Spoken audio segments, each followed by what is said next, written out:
And the clock is running. Never get tired of that. I'm glad you don't. So, we're back. After a week. Not 3 months this time. No, this is good. Might make it a weekly thing. That would be impressive. Just getting our levels sorted out. That's much better. I like this. Great. Are we comfortable? I'm extremely comfortable. Extremely comfortable. I can hear Mr. Tumble in the background, so it's a comforting thing. Mr. Tumble is behind you. Yeah. Is that okay? Oh, God. He does a lot of signing. You better watch out where he might be putting those signing hands. Alright. Got Grandpa Tumble, Mr. Tumble. What else you got? He plays... Mrs. Tumble? No, he's not Mrs. Tumble. Polly put the kettle on Miss Polly. Or something like that. Oh, all right, Miss Polly. Aunt Polly, I think. I don't even... It's just weird. But they've even got Lord Teddy Tumble and all that kind of thing. So, Right. Fisherman Tumble and Chef Tumble. Yeah, Starling Tumble. Starling Tumble. Oh, he did. He did tumble. He did, didn't Yeah, he? yeah. Oh, satire. and It's getting increasingly more and more horrible people tumble. That's enough tumbles for one podcast. See you next week, everybody. Bye-bye. What a start. What the hell is going on?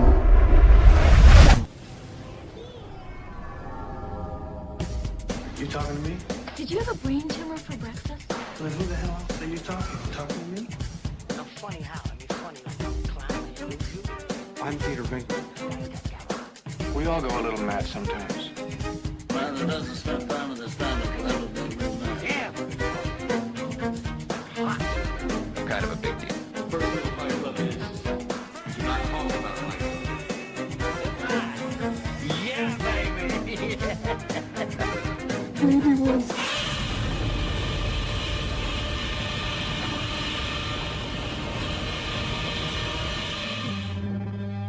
You want answers? I think I'm entitled. You want answers? I want the truth. You can't handle the truth. So, Okay. this week we thought we were gonna discuss a few different films That have nothing to do with each other. that have nothing to do with each other. Yeah, we were going to discuss the new Star Wars film, Spiceworld the movie, because for It's some been reason, haunting us for a while. Yeah, for about a year, I kept bringing it up all the time. So we thought, let's actually watch it and. Watch it and then put it to bed. Yeah. And then, not them, not the Spice Girls. God, no. And then we thought we'd discuss the Green Inferno, Eli Roth's cannibal film. Fairly recent, but Fairly not, recent, yeah. and Sex and the City 2.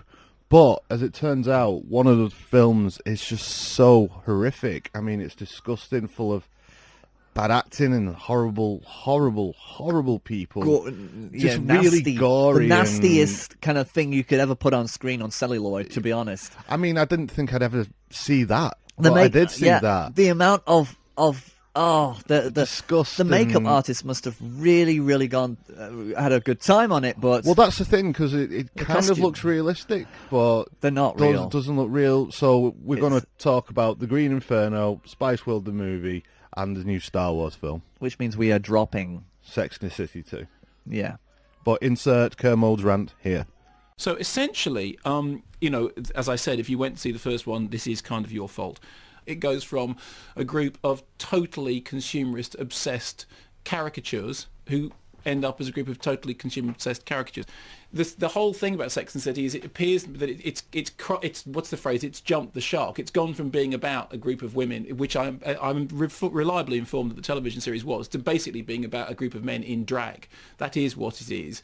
Basically, its entire portrayal of female liberation is the right to buy expensive shoes. Okay, and I don't believe for 1 minute that these people are depictions of real women. I just don't. I mean, I'm sorry, I don't believe it. I don't believe that real people in the real world are as ghastly as this. She goes to this hotel, which is $22,000 a night, okay, but she's getting it on the free. And when they arrive, each one of them is given their own personal exotic flunky, who then waits on them hand in hand. You'd expect that for 22,000 a night, wouldn't you? And yes, but at no point is anyone saying, I'm sorry, this is just ghastly beyond belief, that it's horrible. Fine. Is there a choice of films? So what happens is that at one moment, the flunky who she has been given, who says, points out that actually he can only go and see his wife once every couple of months because the airfare is expensive, right? And you expect this to be a moment when she suddenly realises that the ghastly wealth that she's living with has a consequence, that there are people around who have less money. But no, this is used as a moment so that she can go, oh yes, I have to be away from Mr. Big sometimes as well. Therefore, and so you're going, I can't believe you've just done this. You've gone, you stinkingly wealthy consumerist dripping with gold shoes, blah-de-blah-de-blah. He doesn't have enough money to go and see what, and what you've seen in this isn't horrible, staggering inequality of just corpulent, filthy lucre, but oh yes, we both have the same issue, which is to do with being apart from our loved one. Point number one, okay? This is the old trot at the barricades, isn't it? I'm sorry, this was the point at which I started going, then comrades come round. Then there's the race relations issue, which is they go to a foreign country where people dress differently. The twist of the movie is that it turns out that under the burqas, you know, under the full dress, actually all those women are wearing designer Dior's, that the minute they get in the same room as all the sexy men, they go, oh look, we're all just as vacuous and shallow and horrible and consumerist obsessed as the rest of you. So essentially the message of the film is this: feel sympathy for people who are disgustingly wealthy, and so disgustingly wealthy that they not only don't notice having a spare apartment, not only don't notice losing the income from a job, not only don't notice that one of the people that they're employing is so poor that he can only afford to go and see his wife once every 3 months. Not only that, but are also imperialist American pig dogs of the highest order when it comes to become a cultural Maoist. imperialism. It is consumerist pornography. It is an orgy of dripping, you know, just dripping wealth that made me want to be sick. There you go. We couldn't have said it better than that. Yeah, I mean, as soon as we found these reviews, I mean, I watched another review about Sex and the City, and they put the nail on the head. Basically, the TV series was what it was, but the film, it's just nothing to do with it. It's just... I don't want to talk about it because sorry. it's so disgusting. Sorry, yeah, I know. You're kind of dragging me into it a little bit. I know. Because, you know, you want to talk about the woman who's so rich, she's a lawyer, and she's so rich she can pay for a house. But she doesn't care about her kids. She doesn't care about her kids, and then she has to hide in a room and cry because the kids are everywhere, even though she doesn't have to deal with the kids. It's just... So moving on. Green Inferno first. Okay, let's go for it. Yeah, okay. So Eli Roth, he did the Hostel. Funnily enough, last night I watched a first episode of a series called South of Hell. South of Hell. Have you heard of it? It's Mina No. Savari's in it, and it's about people getting possessed. And she's actually possessed herself, but she can bring this alter ego on. Okay. To sort of battle all the demons. That name is familiar. She was in the American Pie films, American Beauty. Oh, got you. Yeah, Rose Girl. She's got very unique eyes. She has. Yes. And so she sort of got this demon inside of her that she can bring out to battle other demons. I've only watched the first episode, and Eli Roth directed it. It was quite entertaining. I'm gonna stick with it. To kind of start with a positive slant on Eli Roth, he's a competent director. Do you know where he started? Where? He did. I'm not sure if he did web developing, but he worked on David Lynch's website years ago. All right. So he started off as just being more on his website. How do you mean? I think he did like stuff for his website, like animations and things like that. Oh, right. Okay. So That's why Cabin Fever, his first film, David Lynch is a producer on it. Right. So David Lynch's website is kind of more multi-community. It was. driven. It's not as much now. No. It's more based on his music. It's the same as the Coppola website, which how that started out as being a very community-driven new script writers could submit. And Well, artists at the time, when they saw the potential of the web, so you paid for David Lynch's website. It's right. He's dropping coasters into the bin. That's I'll cool. find them later. You pay like a monthly subscription. And artists at the time, obviously, they saw the potential of the internet.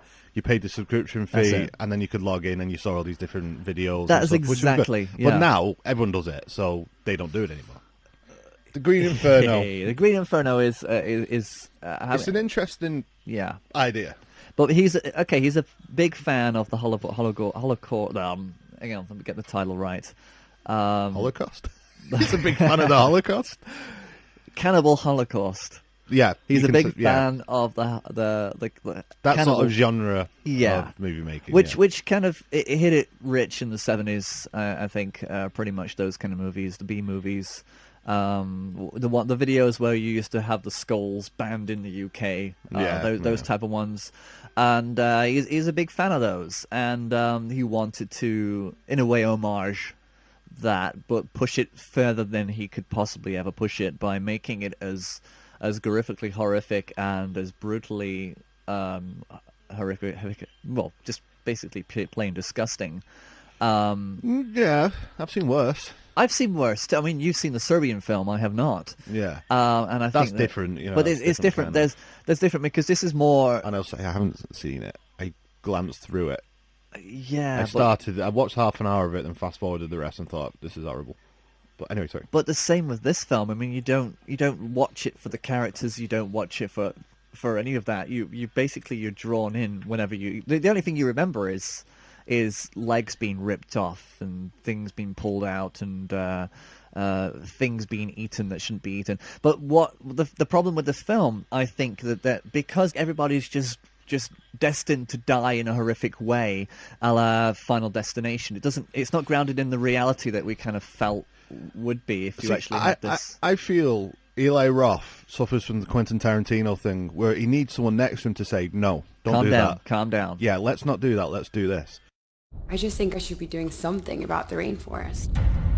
Have you ever had fantasies of saving a dying tribe?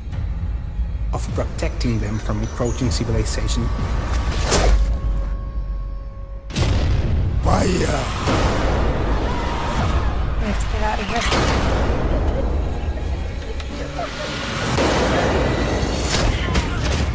We are all gonna escape. All of us. Green Inferno. Rated R. Starts September 25th. The actors are not very good in this film. No, they're not bad very good. casting. Especially that blonde one. She's a terrible actress. And like the main girl's okay in it. She's not too bad, but everyone else is not. Yeah. Like right, the idea behind it is some environmentalists chain themselves to some trees. They fly to where did they fly to? Somewhere in South America. Yeah. Yeah. And they chain themselves to some trees to stop a construction site, like breaking down these trees because they're going to kill a tribe. So they succeed in this, and as they're flying over, there's a malfunction with the plane. The plane crashes. The tribe then get hold of, kidnap them, and have them for lunch, essentially. And so that's quite an interesting take on it. The setup is fine, Yeah. but I'm kind of not comfortable with the idea that before they even meet the cannibals, they're kind of being lopped off for lunch. Like they're being chopped into pieces before they even get to the cannibals. Yeah, there should be one first, don't They should have just kind of kept all that out.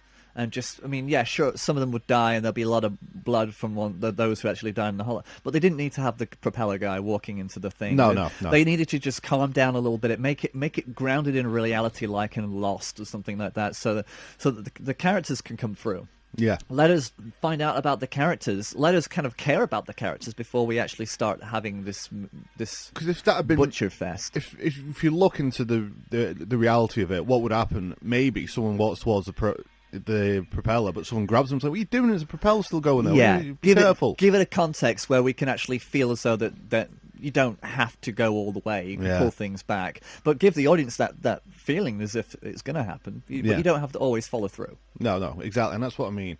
Like with Tarantino, his films would be so much better if he had someone next to him saying, "Cut it down a bit. You don't need that." Yeah, the majority. Who we actually listen to instead of everyone saying, "Oh, you're so great."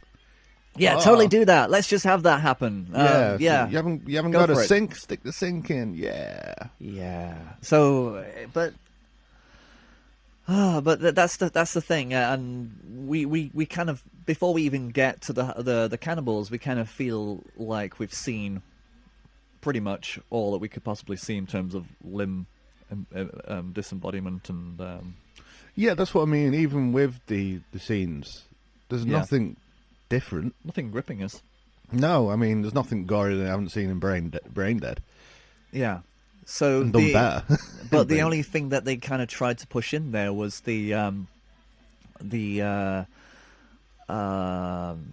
not the tribe, but the humans' inability to hold in their bowels when things are not quite right in their world. When that poor girl poos herself, yeah, there's no need for that. It was put in for... Eli Roth thought that was funny. But it's not. And that's why he put it in. It's not supposed to be funny. This film, I kind of feel as though this film missed its beat. It was trying to be something that it wasn't. It wasn't focused in. It was all over. Yeah. There was no straight direction where you're kind of really feeling as though you're. I didn't feel scared. I just felt like this tribal. Tribe of Cannibals are really good actors. They're all very. I wonder They were where an they actual got tribe. them. They were an actual They tribe. were great. Oh, well, they were actually an actual tribe. Okay. Yeah, I'm pretty sure I remember reading that somewhere, or Yeah. seeing a little documentary or Eli Roth talking. It was an actual tribe. The village had to be a real functioning village, and we found this amazing village in Peru, and the whole village got in on the making the movie, and they loved it. It was so much fun.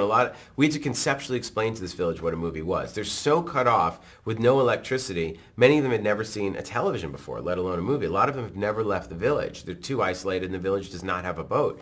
They have little canoes so they can go to the neighboring village, but that's about it. So, for these people, even though they had never seen a movie, they are storytellers. So they got that we were telling a story, and everybody got into it. And that was the idea. We were cutting up the bodies. I just said, just make it like it's a kitchen, and you're salting, and they're singing their songs, and they're talking. And that's what makes it so sick, is that ultimately we are just pieces of meat. That we can be intelligent, thoughtful creatures, we can write, we can create, but ultimately, at the end of the day, we are worm food. Worms are just going to see us as meat and eat us. And that's a terrifying thought. I think that's what's so scary about sharks, is that a shark will eat you. That idea of being eaten is this primal fear that we have. And in a strange, and I think that's why zombie movies are so successful. It's the fear of being eaten and turning to wanting something that eats. The truth is, if we could all just stomach cannibalism, we'd probably cure world hunger. Very likely. Okay, great. Thanks, Eli. The bit that really annoyed me is when that girl kills herself and they stuff pot into her. So when they cook her, the whole tribe gets stoned. Okay. I just didn't like that at all. I Bit thought of a it was... Scooby-Doo plan. Oh, Yeah. God. I would have got away with it if it weren't for you cannibals. And it was ridiculous. And then I remember saying, when we watched it, right, they're going to get the munchies soon. That's the next gag. They get the munchies and Did have they? to eat one of them, yeah. Oh, of course. Yeah, of course they're gonna. It's just, yeah. The thing is, he just put Western convention into a film, into something that should have been purely tribal. Yeah, if you're gonna breach serious subjects like FGM, yeah, then don't put humor into your film. Make it serious. Make it about that. You know what I mean? Because at one point, the main tribe woman tests the women to see which one, I'm assuming, is a virgin. And then she finds out that the main girl bleeds when she, and then so she's going to have her sewed up, have a, female genital mutilation. That's the idea behind it. Yeah. And they talk about that as a serious point earlier on in the film, and they're having a lecture and talking about it. But then they don't make any serious point about it. They don't do anything. It's basically It's like, oh, that exists. I'm being political here, but now I want to put humor in my film. What? Yeah. It's just not consistent. No, it's not. It's inconsistent, and you're left walking away thinking, well, it was a great film for people who were actually involved in it. The makeup artists, the special effects guys. There's a good touring here. Excuse me, I've got a bit of a cold. I can tell I'm a little bit still on the microphones here, so excuse my voice. It's a student film. It doesn't feel like it doesn't feel like a movie. It just feels like they had enough money to kind of do whatever they wanted to do. There was no control. There were no safeguards. They had fun doing it, I guess, and that's it. But it's a kind of film that you really don't want to have to see, if anything more than just experimenting in how to make limbs look real when they're being pulled off your body. Yeah, technically. Yeah, it was good. The plane crash part was good. That was quite realistic. Yeah, technical. Thumbs up on the technical, but you've just got to balance that with everything else as well. Yeah. The story was just too inconsistent. That main guy who sort of run the environmental group, I couldn't understand what he was saying. Oh. And I know he's foreign, and I mean, I'm not saying that to be kind of like a racist thing. No, but yeah, it makes sense. Plenty of people talk with an accent I understand perfectly well what they're saying, but sometimes he was like, it's like he hadn't learned English very well. I would prefer him to speak in his native tongue with subtitles if that had been the case. That's exactly it. But you got to remember, this movie is for the people who like Saw films. It's gore porn. It's torture porn. Well, that's what he did. Hostel, didn't he? Maybe you should. Torture porn doesn't have subtitles. Does it? Hang on. No, I'm just thinking. The Serbian film. No, mate. But that then does have subtitles, but not native. Native. I'm talking about native. No, I was just trying to think. That subtitles. seems quite a profound. Torture porn doesn't have subtitles. It's quite a profound statement. Unless it's I native. like it. Native. I should add. It doesn't. Torture porn does not have native subtitles. In other words, subtitles can be added to a film later on in post. But the actual decision to have subtitles, such as in Close Encounters with the guy who saw the sun came out. What would have liked? Yeah. If the leader of the environmental group spoke in his native tongue with subtitles, but the rest of the cast didn't acknowledge it at all. They just talked to him like he was talking English. That would have been brilliant. Oh, yeah. Meta. Keep it I can see that. Good. So, yeah. Next. Well, yeah, so Green Inferno, I mean, I'm not going to do the recommendation thing, but it's just, is it worth watching, though? Is it worth spending your time to go and watch it? I'd go see Cannibal Holocaust. Yeah, why? It's like a love letter to those films. If you want to see it done well, I'd go watch those films. Yeah. It's inconsistent and it's nothing I've never seen before. Even on the technical level, I've still seen it done in the 70s just as well as that. You got to look at your own film objectively and say, have I achieved what I wanted to achieve, or am I just having fun here? But that's it. That's the point. That's when they need someone next to them to say, no, don't do that. Come on, let's rein it back. But if they're really fans, then they're obviously not seeing it in the same way that everybody else is seeing it. The thing with Eli Roth is I'm not convinced he can do better. No, this is it. I think technically he's a good director. I think he knows how to place cameras. Yeah. I just, when he's working from his own script, not so much. Yeah. He needs guidance. Yeah. He needs guidance, and he needs to tone down, and he needs to kind of. But I think maybe he's too afraid that people are going to get bored. Maybe he's got too much pressure. Maybe these things are. Or maybe he's just full of himself, and he's just convinced that whatever decision he makes is right. He turned up. He was in Inglourious Basterds. He acted in that, and he can't act. Yeah. So, and that's Quentin again saying not having the person next to him say no, calm down. He can't act. You've got Brad Pitt. He's brilliant next to that. Maybe it's ego just overriding his own judgment. Who knows? So Green Inferno. If you want to, you can, but I'd rather just watch the original 70s gore flicks. Right. Are we saving Star Wars till last? Let's save the big blast till last. Right, okay then. Are you feeling okay? Are we really going to talk about this, Phil? Let's do it. Come on. We've gone from cannibals to British cannibals to more. To more, right? No. Let's start as we mean to go on. This is Spice Girls. This is the trailer. They performed for royalty and entertained millions the world over. But now they're making Got any paper? a movie.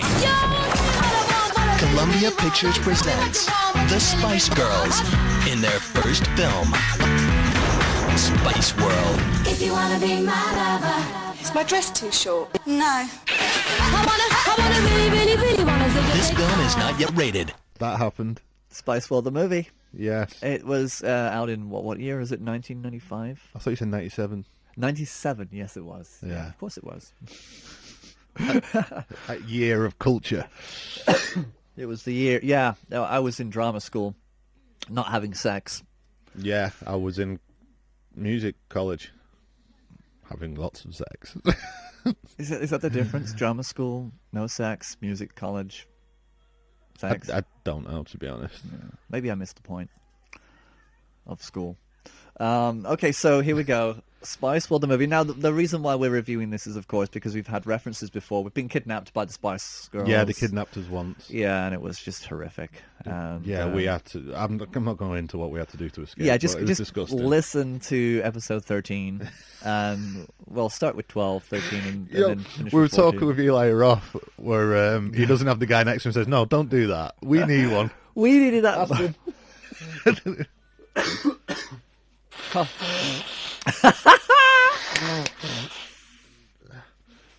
Okay. Right, so the Spice Girls are, they've got a big gig coming up that I've got to rehearse for, and it's being published all around the world. It's going to be this global phenomenon, and they've got to prepare for it. But a whole host of things go wrong, I think. Yeah, well, if we just kind of put the film into the context of what it is, Spiceworld the movie is a film about the Spice Girls in this little slice of their life, preparing for a gig, a massive worldwide gig that's actually simulcast on every single television, it seems, that everybody actually ends up watching it at the end. Yeah. But like you said, there's kind of trials and tribulations. There's like an American, a couple of American producers who are trying to kind of make it. I don't know what they're doing. What's George Wendt and that other guy trying to do? Because we just seem to cut to them a few times, and they say amazing things about what the Spice Girls could be, and then we cut away to the journalist who just wants to get the scope. Is that the thing? Is what they're having a meeting about what happens in the film? Does the film exist, or are they just talking about what would happen in this film? It's a little bit odd because you got Richard E. Grant, who's the manager. Yeah. In this kind of fictionalized Curb Your Enthusiasm version of Spiceworld. Excuse me to put those two things together. But I'm trying to find every cameo in Spiceworld the movie at the minute because there was a lot. But yeah, so you got Richard E. Grant who's managing the Spice Girls on this tour, and they're in Britain, of course, because it's easier to film there. The reason for this film is really to service the fans. There's no other reason for this movie to be out there. Right. Okay. Let's talk about that. Because who are the fans? Who is this aimed at, this film? Kids. Children. The children, yes. Definitely. This is definitely a children's film. Of course. Okay, so let's reference all those inappropriate moments. At one point, Ginger Spice brings a kid out of a coma at the promise of taking the boobs out. When she's about to... she goes into labour. And they don't know what to do with the friend. Sorry, it goes into labour, and they say, "Close your legs." And then they said, "She should have done that 9 months ago." Yeah. What? Yeah, kids movie. Yeah. What else was there? I remember commenting on it. I'm just. He sounds like a very concerned parent. There's a lot of there's probably a lot of things. There's just the actual idea of them being, they had a stalker at night time that came into their house and was trying to get the scope, get photographs. I don't know what he was doing. Yeah, he came out of a toilet at one point. Came out of a toilet, yeah. But if you think about kids these days, even back in 1995, what did you know as a 13-year-old girl? What I knew as a 13-year-old girl was girls do tend to be a little bit more forward than men. The concept of breasts being what they are, but being used as a misogynist vision for men. That men, because they must understand that early on. They're talking about it as 12-year-olds, 13-year-olds. We just don't know about it. Is it appropriate to have that in a film aimed at children? No, that is the question. Is it appropriate to kind of... I don't think so. You're right. But at this time, we kind of have to think, well, they probably already know about all this stuff anyway. Here's a list of people that are in this film. Okay. We've got the Spice Girls. I'm not going to tell you about them. So we've got Richard E. Grant, Roger Moore, which I think is the best part of the film. Well, he plays a villain in you know. Is he a villain? I thought he was not really a villain. He sort of just controls the... He was trying to be the guy who's in control of the dark. You know, he's in a room with a cat, with monitors around him making conversation over a speakerphone. Right. Okay. Well, we've Sounds got reeks of James Bond villain. Meatloaf. Yeah, is the driver. the bus driver. Meatloaf is the Meatloaf. You heard that? That's people? okay. Meatloaf. Richard O'Brien is the photographer. We've got Fair enough. Alan Cumming. Good for him. Michael Barrymore as Mr. Step. Yes. Yeah. Jules Holland is the musical director. Kevin Allen. Yeah, good for Peter him. Sissons. Neil Malarkey. Richard Bryars. Dominic West. Bill Peterson. Jonathan Ross. Elvis Costello. Elton John. Bob Geldof. Scary does Bob Geldof's her. Bob Hoskins. Jennifer Saunders. Hugh Laurie's in it. Stephen Fry's in it. I mean... Yeah, I mean... What did the director or the writers have on these people? Or is it just, oh, come on, everyone loves the Spice Girls. Think about the Spice Girls at that moment. They were the biggest thing. They were guaranteed to be put... This movie was guaranteed to pull in a massive audience. Granted, but you don't need all those people to do it. And don't. the people that did it didn't need to be in a film like that. They didn't need to, but then again, is this just... It's odd, isn't it? Okay, when you think about it, this what is this film? Is this film really? It's not doing fan service if they're pulling all those people in. If they're pulling all those people in, it will just be about the Spice Girls, and they just have these quirky characters that they meet along the way. But the cameo, the level of the cameo, I see what you mean. Is it what's the what's the deal? What's the pull? What's the pulse of this? They wouldn't have made much money out of it. They probably would have done it for free. Yeah. So why? Yeah, tell me about the cameo roles. Who did the casting? How did you persuade so many familiar faces? Persuade? What are you talking about? Persuade? Yeah, we did have a dream cast, didn't we? There was Marlon Brando on there and Elvis. Monroe. Yeah, but unfortunately they didn't make it. No, but I think we obviously looked through what we were doing, and we just picked the best people for the part, really, and the people that fitted with it. There was lots of people that wanted to be in it, actually, which we were quite proud of, but there wasn't room. I think a lot of the people that are in the cast we'd actually met before, and the old saying is you want to work with people that you like, that you've got a good relationship with, and we'd met a few of those people along the way on our travels. Obviously, we met quite a few people, so they obviously we've met quite a few people. We have. Obviously we've met quite a few people, girls. We did bribe the children and say, come on, let Mum and Dad in. That was the Achilles heel. And you can come along. Every actor, we just use their Achilles heel, their child. Did they just like the girls, like what they stood for? Because I'm all for, girl power. Well, you have to drop the fellows over in England and come on. I don't think so. Pick up some guys. Excuse me. This is about girl power. This is not about picking up guys. This is about girl power. Have you got girl power, Eden? Yeah. Well, that's exactly what I was going to ask you about, because I know you represent girl power. Tell us about it. It's about spreading a positive vibe, kicking it for the girls, having a laugh. Yeah. It's not about picking up guys. We don't need men to control our life. We control our lives anyway. That's what I'm saying. Pick up some American men who you can control. No. You haven't got it.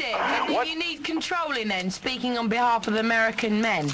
Yeah. Girls getting paid as much as And to be men, honest, I think the feminism Spice... and they stood up for that a little bit. And at least the Spice Girls are a lot more... they're a lot more appropriate than what's recently out there. In terms of, they all had their own image. They didn't all look the same. And and I suppose they didn't have to wear virtually nothing. It's weird. In the Spiceworld, the movie is nothing to really... You can't really categorize it because you've got it as this fan service merchandise. It's merchandise. And hanging off that merchandise, you've got all these cameos. Those are the only two things that are kind of standing out from this movie. There's virtually no story other than the fact that they are going on this journey. And of course, they have the typical, their friend is going to have a baby, and let's have the rush to the hospital scene, and let's have the birth, and... how important it is not to leave your friends behind, and always stay beside your friend. Yeah, which admirable. Yeah. And then they end up at the concert, which is kind of inevitable. So there's really nothing to glean from this movie other than the fact that it exists, and then there are people in it who are famous all around. Is it a song sheet of being British? Is it about being British? No, absolutely not. No. I would say they deal with women's issues a lot better than Eli Roth does in The Green Inferno. And in Sex and the City. And by far, Far worse. Yeah, The film, not the series. I have to give the series a bit more credit because it was a little bit more grounded in reality. Yeah, absolutely. Yeah, but I mean, but I'm not, I mean, we got 5 women here who for a long time, for over a decade, represented British pop culture. And I think they did it very well. They didn't go off the rails. They didn't lose it. They remained consistent. Yeah, they matured as well. They started off being kind of like girly and poppy, and then they kind of started to dress a little bit more. They wore pantsuits by the end of it, you know, and so they were kind of like you could see kind of a change of maturity between them. Apart from like Ginger wearing that Union Jack dress, I don't think they were ever sort of like. Hello Kitty. We're so British. Yeah. Hey, I think they were more about strong women. Yes. Which is great. And That's if you can make a global awareness of strong women and women's rights, then I'm all for it. Yeah. It's better than Green Inferno.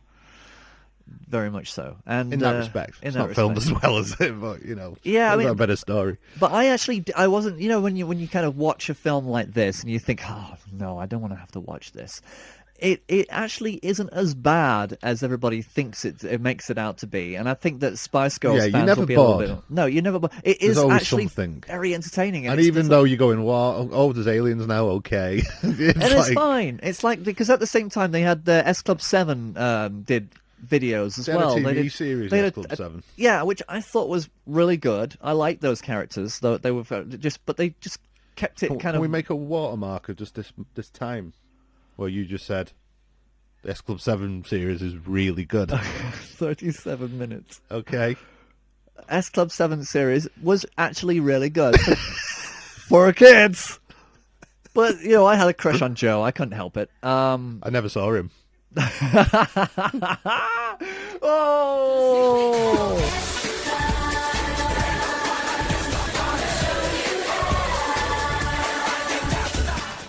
So yeah, so S Club 7 was a really good series for kids, and for kids, yeah. And you know, when it was on Saturday morning, I couldn't help but watch it. But you're intrigued, and it's exciting. All it is really just a fictionalized tour video, and that's what Spice Girls is a fictionalized tour video. Yeah. And with a concert at the end, and I think that's kind of, yeah, you know how you get concerts where they have that little bit in the beginning where they show the people backstage getting ready and doing all that. Yeah. Well, this is like the opposite of this, where basically the whole movie is that with a little bit of concert at the end. Yeah. Sort of like the Beatles' A Hard Day's Night thing. Kind of thing. Maybe they had aspirations. Maybe they really, in their mind, that's how it was pitched. But of course, they're not the Beatles; they're the Spice Girls. And but yeah, it still boggles me why Stephen Fry and all those great actors popped up. I can imagine Jonathan Ross being in it because that's the sort of thing he'd do. But Michael Barrymore really had nothing to do, and I think he needed a pick me up maybe because of his career at the time. Yeah. But other than that, there must have been some interesting deals going on somewhere. Who knows? But shall we? Shall we let it go as it is? I mean, there it is. Spice Girls. It's absolutely fine. Yeah. So now we've got the biggies out the way with. We'll talk about a small independent film called Star Wars: The Force Awakens. Yeah, let's get into that. Yeah. Wow. Go on. Here's the trailer. There are stories about what happened. It's true. All of it.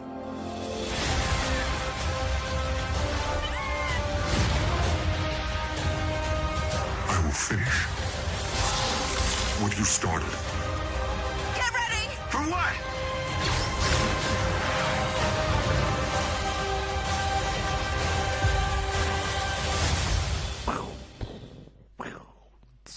Whiz. Boom, boom. Hey, Chewie, we're home. So there we go. That was a great trailer. That was a trailer. So Okay, so let's kind of backtrack a bit. When did you first hear about this being made as a new film, that J.J. Abrams was going to make Star Wars? Well, I don't know specifically when. I heard the news. I couldn't give you a date, but I remember being excited. July the 4th, 19... No. I remember Yeah. because obviously Disney bought the rights to Star Wars. George Lucas had severe negotiations. Yeah, for a lot of money, which they probably made back already. Yeah. But oh, they have done. They had the best quarter that they've ever had, apparently, with this new one. I'm not surprised. And yeah, so I was quite excited because I like J.J. Abrams as a director. We had a feeling of hope, I think. Yeah, a new hope. A new hope. We had a new hope, which is kind of ironic because the old hope was pretty good and the new hope is actually okay. Yeah, I mean, you went to go and see it in December. It did. I was very excited. Everyone told me how amazing it was. Did you have any doubts, though? Did you have it in your mind that maybe this was going to be a Phantom Menace? No, I didn't think it was going to be Phantom Menace bad. I was very excited because friends that I respect their opinion of a lot were bowled over by it. Yeah. I wasn't as much. No. It didn't really... Yeah. Yeah. I wasn't like... I don't want this to sound like I'm some elitist knob, right? Because I've not liked any of the films we've talked about. I liked Star Wars. I enjoyed it. But I don't think it's that great. It comes with a lot of spectacle, a lot of feeling, a lot of feeling. I mean, Star Wars is culturally ingrained in all of us. It's a part of our lives, and I think that no matter what, whenever you go in to watch Star Wars and you see those credits coming up, there's something that changes in your mind and your brain. It's like a drug. It's a feeling. There is no feeling in the world when it comes up a long time ago and Yes. a galaxy far, far away. I'm Boom. about to watch a Star Wars You're film. there. Yes. Yeah, and you haven't seen this footage before, so everybody. Yeah. So everything. And it was really good yeah. to have the words scrolling, and there was no talk of trade unions and all that rubbish. That was all nice. right. Yeah, it was personal. It was about finding Luke. Luke's disappeared. We can't find him. Yeah, which is good. And I think that all the stuff we did in the Return of Jedi made no difference. Everything in Star 30 Wars, years on, yeah. everything's the same. Everything's the same. You know, we're you know, you could say it rhymes. Yeah. So yeah, you kind of know when you start to see things that are iconic within the context, within the subtext of Star Wars, you can't help but kind of go on the ride. It is a ride, but then you're supposed to watch it in the cinema and leave it behind. You're not supposed to think about it. That's the whole trick about Star Wars, I think. I think Star Wars is one of those things that, you know, if you went to Disneyland and you watched the Honey, I Shrunk the Audience thing, yeah. If you came out of that and started to pick it apart, then you find all kind of things wrong with it. It's a ride. You go in, you go on it, you leave it behind and say, that was nice, let's go get some food. I don't know though, but with because Star Wars films have been picked apart more than pretty much any other film. Yeah, of course.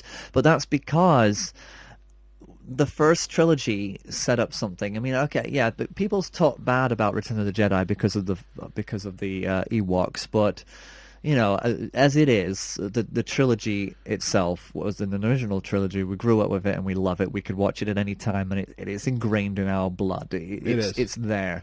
But then when Phantom Menace came about, there was this energy, this feeling that it was going to be the continuation, or the backstory at least. Yeah. And it was going to be, it's almost like in a religious imprint. It's like going to something and expecting it to be equal to everything that has happened before. Yeah. It didn't. The whole world was confused. The whole world didn't know what to make of it. They thought they had to love it, so they went to see it 8 times over because they wanted to figure out am I missing the point? Is it because I'm now 30 years older? So how many years? Was it 20 years after? Probably about 20 years after. So. Well, no, 10. Yeah. 1996... 97? Was that the Phantom About Menace? 97 was the Phantom Menace, so it was but not even 15 years, really, not even that. So yeah, No, that's 20 years. No, since 1983, since the end of Return of the Jedi. 1996. 1996. It was 20 years ago. Oh yeah, from now. Right. Yeah, sorry. I'm kind of from the original trilogy, from Right, from the end of the Return of the Jedi, and how everybody was kind of like ready to kind of get into it again. But I think a lot of people who didn't understand why they didn't like it, they felt lost. They needed to kind of figure it out, and we didn't understand it. We didn't understand why we didn't like it. I did. It was a bad film. Yeah, but the first thing that jumped out was this whole Jar Jar thing, and then that became the first thing that everybody talked about for the first decade. Yeah, but for me, it was things like when they first get to whatever planet it was, they do this thing where they have to get to another. You know, I can't even... They have to go through hoops in order to get. No, it was. What are the characters called? The two Jedis in the Phantom Menace. Qui-Gon and Obi-Wan. and Obi-Wan, yeah? Yeah. And they do this run, like, incredibly fast Yeah. to get to a place. Remember that? Yeah. And then, later on in the film, when Qui-Gon's fighting Darth Maul, and Obi-Wan's behind those energy fields, Yeah. why didn't you just do the fast run thing then? That's the things that bothered me. It's inconsistencies. Yet again, it's basically setting up rules for the world that you're trying to portray and then ignoring them flat out.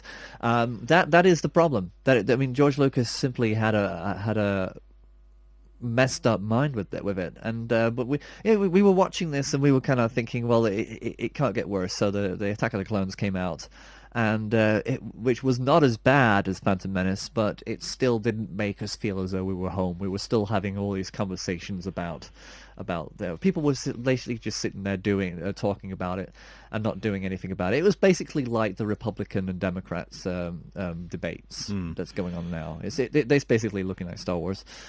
But I think we can say that they're on track now. But yeah, I mean, once Revenge of the Sith came about, they just packed it so solidly that you didn't know what the hell you're watching. It was like watching Michael Bay tipping out his toolbox for the Transformer movies. It just became too clustered, and it was a clusterfuck of crap. Yeah. But now, you know, finally, I think we've managed to figure out what was actually wrong with the prequels by watching the new J.J. Abrams Star Wars. See, I think J.J. is really good at doing the best of directing. Yeah. All the things you like out of a film, he can put in. Yeah, he knows how to push the buttons. Yeah. Yeah. And because you could say essentially it is A New Hope. It is. But I suppose it's more than that, you know. And it was all right. It was. I think the topic of today is feminism. Because quite possibly, yeah, you're Spice right. Girls about feminism. Obviously, the Green Inferno tried to deal with subjects like that, but failed miserably.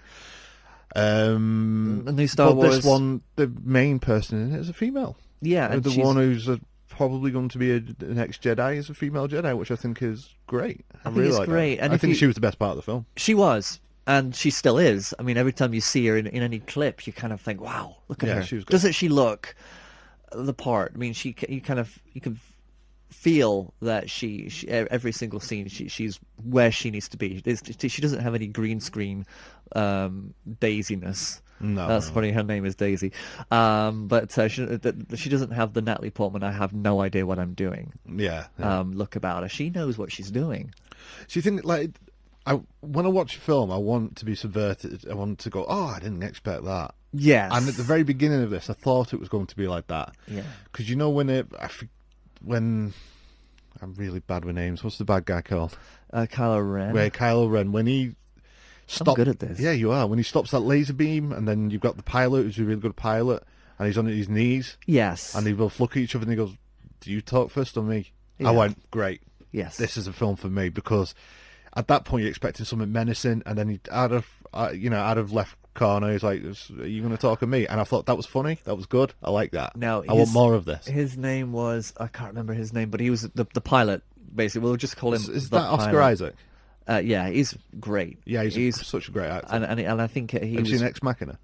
Yes, I have. He was in that, and he's a chameleon. Yeah. He really is, and I think in this film, I really gravitated to his character, and I didn't think that kind of character I would. Ever gravitate to that kind of a person, but he was really, really good. I think the three new people, Finn, Rey, and Pilot, were a fantastic addition to the Star Wars universe. I think they really all of them canon. Yeah. Star Wars canon. Oh, the canon. Yeah. The oldies were fine, but the thing is, as soon as I left the cinema, I mean, I loved watching it, and I was excited, and it was a thrill ride. It was a ride to just sit there and watch it. But as soon as I started to think about it, R2-D2 having the map in him all the time, and just having that little piece of that little piece of jigsaw. If R2-D2 had actually shown them that entire map with that little gap missing, then they'd have an area to explore. They'd say, well, this piece is missing. Let's go and explore that. You know, surely it's not that big a vast an area that they couldn't actually pinpoint where all the planets are that were It's the same thing. If you start to think about it, you go, oh, I'll be honest, I was picking them all out while I was watching it. Yeah. I wasn't in the film. Like with Age of Ultron, I watched the film, and I was in the film, and then afterwards I started to pick it apart. Yeah. This I was picking apart while I was watching it. I think I was really wanting to just watch Star Wars film without it getting into me like that, and I think that I did really well, because usually I'm not surface. Usually I'm way down there picking things apart straight away. I mean, Age of Ultron had that effect on me as well, when I actually just watched it and enjoyed the spectacle of it all. But after walking away from it, it's just another Marvel movie. And well, they're all pretty much identical, and I really don't need to watch another Marvel film. It's like I don't need to see another Spider-Man film. I don't need to see another Batman film. Well, that's you. I do. Yeah, exactly. I love the Marvel stuff. But that's exactly it. I want to see, because we got Civil War coming next. I want to see how that pans out. You've got the storyline of the thread. Well, I started from the very first one, Iron Man, and I've watched them every one straight through. You've not done that. I've not done that. It's been a journey for me. I'm not in there. I'm not in the journey, which is fine. I mean, it's good that we both have our different things, but we still love David Lynch, and we still love all these things. God, yeah. I think our love of film is immense, and it's universal, and it includes everything that. Because this is the thing. I went back before watching The Force Awakens and watched Star Wars: Empire Strikes Back and Return of the Jedi. Yeah, and I was just like, they're not that good. It's weird because exactly. I mean, there was such a cultural phenomenon, obviously, but I'm like, there's some things in there that they're not great films. Not if you look at them Star now. Wars is just a rip-off of the Westerns. Yep. Empire Strikes Back, arguably the best one, the best Star Wars film. Yes, but they still had the stupid scenes of being inside the creature's mouth. So when the second... Because, like, The Force Awakens is essentially The New Hope, so if we take that as cannon fodder, the second will be a rip-off Empire Strikes Back, so does that mean, like, that girl... Is it Fenn? Ray. Sorry. Does that mean Ray's going to be running around in like a rainforest jungle with Luke on her back doing somersaults? That would be great. That's the idea, isn't it? Yeah, that sounds like fun. Well, it actually looks like Oliver Reed at the end there. I kind of thought that... It went on way too long. It did. It's like, okay, come on, take it. I'm embarrassed now. Come on. Yeah, but the funny thing is, was he expecting her? Because he looked as though he was just peeing over the side after having a really good drinking binge. Is that all he'd done? He's just looked at the ocean for the past... Waited for the... Yeah. It's like a character in a game when you actually leave the scene, and then a few days later you go back to that, and the characters are all still waiting for you as if they haven't done anything. Because that was another thing that annoyed me when they were talking about, Luke and Leia and Han Solo. Oh, that's real? Those guys are legends. I'm like, it was only 30 years ago. I mean, it's... It's odd. That was more fan service, I think. That was towards us. You know, you reckon? Everybody who watched the original Star Wars, trust me, it was all right, and they were just trying to make them feel as though it was good. Yeah, we loved the original trilogy. Yeah, the Force, the Jedi. It was all true. It was all true. Of course, it was all true. And that was another thing that bothered me is everything that happened. Star Wars: Empire Strikes Back, Return of the Jedi it's made no difference. It's still, the rebels still seem to not have much money, have to hide away, and the Empire, or whatever the bloody called now, the New Order, still got all the money. They can make a planet, Death Star, a Death Planet. Yeah. But instead of building Death Stars and Death Planets, they could be using... I don't understand why they need to build these things, because they might as well just build an army to just destroy everybody and stop building huge constructs. They could literally Which harnesses the power of a sun. Yeah, which is And then what happens when they have to go to another sun? But can the planet survive without the sun? Because nothing can survive without sun. There are many stars to visit. Yeah, and, but how? How does it travel? Doesn't the planet just die the moment the sun is extinguished? Yeah, but Am I thinking too much about it? No. I think that they didn't think anything about it either, and we're literally just trying to justify their lack of understanding behind the actual the construct of what harnessing the energy of the sun actually really means. And then are we putting, because this was a long time ago in a galaxy far, far away, so was physics different then? Did they have a different Maybe we've got it wrong. It? Maybe that's it. Maybe they know what's real and what's right, and they're just making up as they go along, to be honest. If only Kev the alien had come down and tell us. If only Kevin Bacon was there to save everybody. Yeah. But yeah, it's just one of those things where, you know, it is sci-fi. It's not hard-boiled. It's not hard-boiled sci-fi. It's not like... Would you say The Martian is hard-boiled sci-fi, where they're actually trying to put actual science in there? I think they are, but then there's no storms on Mars, as far as I can understand. Yeah, that's it. Things like that. There's those kind of things always. I mean, even Prometheus, where they just happen to land at the time when there's the most devastating storm that destroys everything. Yeah, actually occurs. So coincidence aside, and just a Prometheus point. If there's ever like something really big that's fallen down, just walk to the side. You don't have to run away from it. Yeah, you don't have to actually try and outrun. Yeah, you just walk to the side and you'll probably miss it. Unless you really are a gamble. Yeah, unless you want a bit of excitement. Unless you've just logged into the dark side of the internet and you want everybody to watch you get squashed. Yeah, and that's fine. You've got a webcam on you. Say, watch me. Watch me. Will I survive or will I not? 4chan, check it out. So, you mean Star Wars is Star Wars, and it's always going to be there, and I think that Disney know that no matter what, people are going to swoop in and watch it 10 times. The thing I loved about it toys. is Han Solo Harrison Ford, was having a great time. He enjoyed himself. Yeah, he really, and I think it's because he knew he was going to die. Yeah, and of course that doesn't stop everybody speculating that he actually isn't dead. That it's actually a big conspiracy and Luke and Han haven't actually had a scene together, and they want to be able to have that, in the next one as the big reveal that he actually isn't dead, because he's actually cast in the second film, which is not a very good surprise to keep it. But it could be like backstories. It could be like flashbacks. Star Wars has never done flashbacks. Maybe it's time. Maybe that's something that JJ is going to break the convention of Star Wars. I mean, JJ's not directing the next one, though, is he?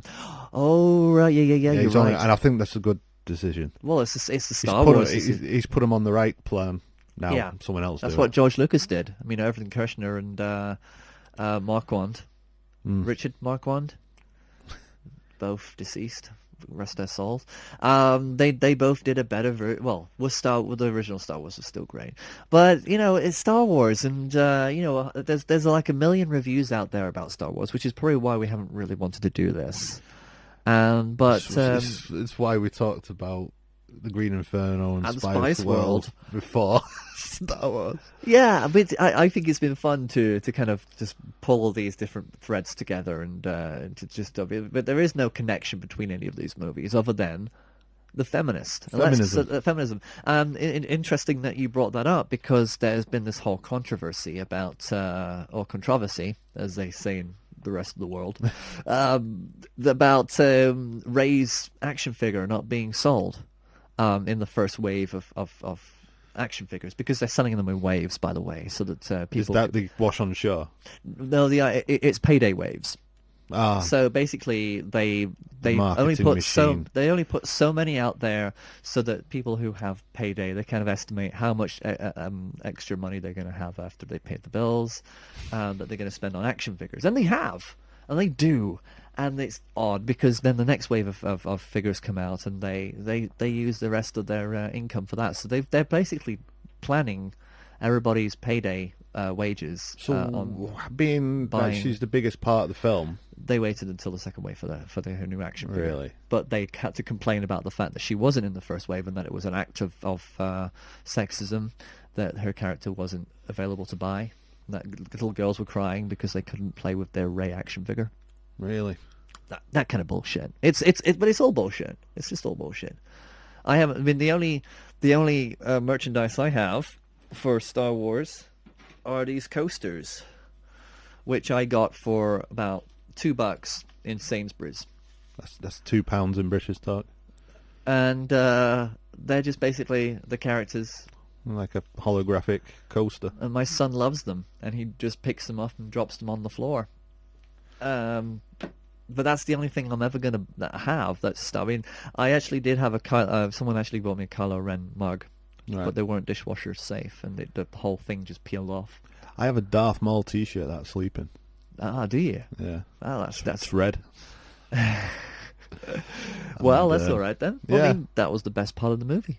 He was good. He was competent. But there you go. The Star Wars is Star Wars. I wasn't overly blown away by it, but I'm not now since I've actually picked it apart. I can see why people would love it and think it's the best thing ever. Maybe, I don't know. Yeah. I think it was a good balance of nostalgia and trying to, revamp it. And yeah, I like the old fascist regime thing going on. That's always good for a baddie, isn't it? And I did enjoy the fact that Kylo Ren has tantrums and that stormtroopers have to avoid him. That's the part I actually really like. The humour was good. Some of the humour was good. Some of it didn't quite hit mark for me, but I do think humour was good. And I like the idea that obviously in the original trilogy, Luke's good and he's trying to stay away from the dark side, but in this one, he's bad and he's trying to stay away from the light side, which I think in storytelling terms is really cool. It's a good mirror of themes, definitely. And you've got to say that the one thing that I just want to point out is that we're at the age now where when we were kids, Carrie Fisher was like a mother figure to us. She wasn't to me. I was too young to actually have those. I really fancied her. Did you? Yeah. Then, funny enough, Natalie Portman was our age when she started doing Star Wars. Yeah. But does it mess with your head that Daisy Ridley is old enough to be our daughter? Yeah. Around Christmas we had a work to do, and we went out, and Phil, when we mates from work, they said, you look around, you could be anyone here's dad. And I was like, oh, you're right. Doesn't it mess with your head? A little bit. I feel the same. I don't feel any different. Good God. Let's wrap up. I'm a little bit exhausted. So it's been an odd podcast, but it's been fun. Yeah, it's been good. Feminism is the way. Yeah, feminism. I mean, let's just give women a chance to. I mean, let's have the equal pay thing. I mean, there's no reason why anybody should. It's be paid ridiculous less. this day and age. And let's stop FGM. Absolutely, it's disgusting practice that should never ever be ever done. Ever. Full stop. Period. Yeah. God damn it. Yeah. So let's end. What do we got to say? How do we end this? Girl power. Now, Star Wars is also known for having very strong female characters. What's it like to be thrown into that position and now be like a role model? It's weird because people are already like, oh my god, you're so inspirational, and I'm like, you haven't even seen me do anything yet. I think it's not really me. JJ created this incredible character, and Kathy before him, they worked together, and Larry Kasdan, to make this wonderful character. And we have Phasma and Maz Kanata and Leia's back, plus other women who haven't even been announced yet, who are amazing.